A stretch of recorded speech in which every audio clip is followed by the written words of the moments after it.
So something that we've done in the past when we were working on the presentation, okay, we really drove home the three tiers of presenting, right? Tier one is your basic delivery of the script, right? When it comes to the presentation. Tier two is how do I utilize the benefits fact sheet throughout my presentation?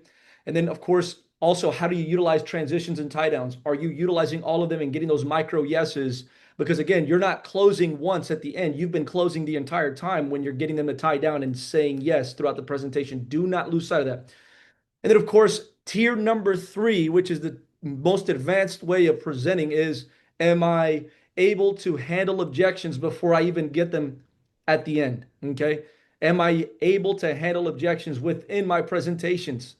That is critical. So, what we're going to do here today, guys, is we're going to be utilizing a rapport building exercise.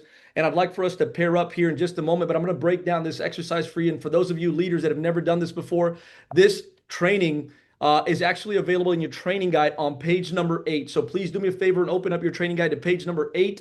This is going to give us a cool way of understanding how this exercise is going to work. So, one of the biggest challenges we have in the field is creating conversational rapport. The goal of the game is to create conversational rapport by using open-ended questions such as who, why, what, where, and how, based on research found about the business. Okay, so what we're going to do is we're going to have three people, right? We're going to pair up in groups of three, and there's going to be three assignments. Number one is going to be the agent, or number one is going to be the coach. Number two is going to be the agent. And number three is going to be the decision maker. Now, if you're the agent, you're going to be asking open-ended questions based on the research. If you're the decision maker, your job is to respond to the questions. Okay. And then the coach is going to be listening to the agent and giving feedback on what was observed. Okay. Now, take this away from it. Okay. The goal is for the agent to aim to get 10 open-ended questions that lead the decision maker to do the most of the talking with the result of a good conversation. That's the whole point of this.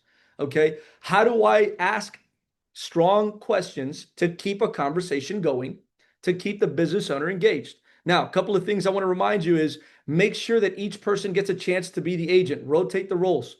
The coach is going to count how many open-ended questions the agent can ask to carry the conversation. Okay, so remember, there's going to be a coach, there's going to be a agent and a decision maker. So we're going to pair up in threes. The agent is going to ask, so they're going to transition into the research. And down below, if you see here, I've gone again here. So pick a rapport topic from the bottom right here. So you can pick a third generation family owned. They started a nonprofit for cancer due to spouse passing, involved in Habitat for Humanity.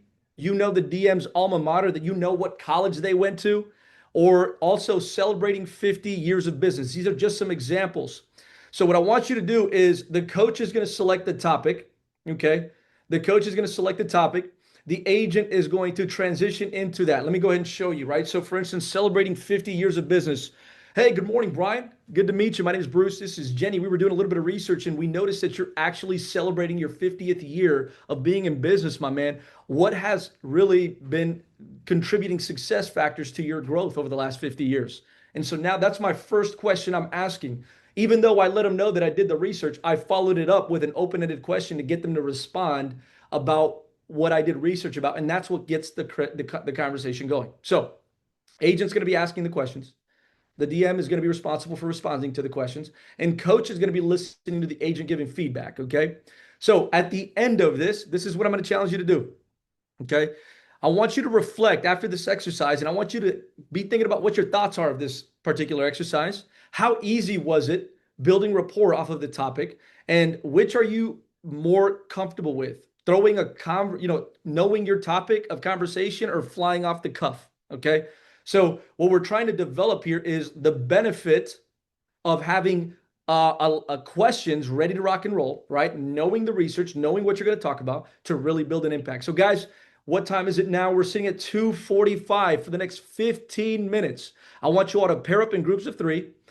One of you will be the coach, agent, and decision maker. I want you to pick one of these particular examples. It's a third generation family owned business. This business started a nonprofit for cancer due to spouse passing, involved in Habitat for Humanity. DM's alma mater, right? We know they're probably out of the UF, University of Florida, whatever that may be, and then celebrating 50 years of business. So pick your particular topic, The coach is going to pick the topic, the agent's going to deliver, and then the DM is going to be asking questions. And you guys want to rotate. So let's go ahead and rock and roll. The whole point is to get 10 open-ended questions. So my agents, the agents that are going to be doing this, I want you to aim to get 10 open-ended questions based on the responses you're getting, okay? So I'm going to go ahead and start the timer. It is 2:45. Let's get the energy pumping and let's get better at building rapport using research and let's have some fun doing it. All right? Let's go, baby. The clock has started.